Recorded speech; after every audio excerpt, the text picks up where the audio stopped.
এটা একটু প্রসেসিং করে দেন যাতে আমি খেয়ে টেস্টটা বুঝতে পারি। তো জিনিসটা একটা চামচ দিবে, চামচটা দিয়ে জাস্ট কেটে কেটে খাবো। আচ্ছা, এটার ভিতরে কি কি আছে আপু? কলা আর নারকেল।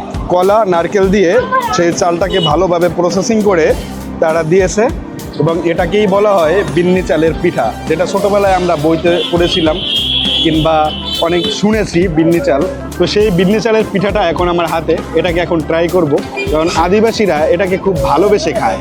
তাই ঢাকা শহরে এটা পেয়ে আমি বেশ আনন্দিত এবং খেয়ে দেখতে চাই এটা টেস্ট কেমন।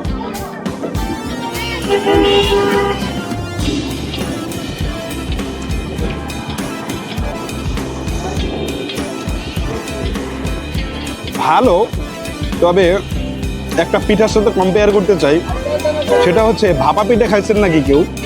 সেই ভাপা পিঠার মতো সেম, হ্যাঁ প্রায় কাছাকাছি ভাপা পিঠা। তবে এটা যেটা হচ্ছে এখানে চালটা একদম স্পষ্ট দেখা যাচ্ছে যে চাল, এটা কিন্তু ভাতেও রূপান্তরিত হয়নি, পুরোটা চাল। চালের সাথে আছে কলা আর হলো নারকেল। হ্যাঁ, এই দুটা জিনিস দিয়ে এটাকে ভালোভাবে ওই চালটাকে প্রসেসিং করে বানানো হয়েছে, এটাকেই বলে বিন্নি চালের পিঠা। তো আপনাদের জন্য শুভকামনা রইল, ভালো থাকবেন। ধন্যবাদ ভাইয়া।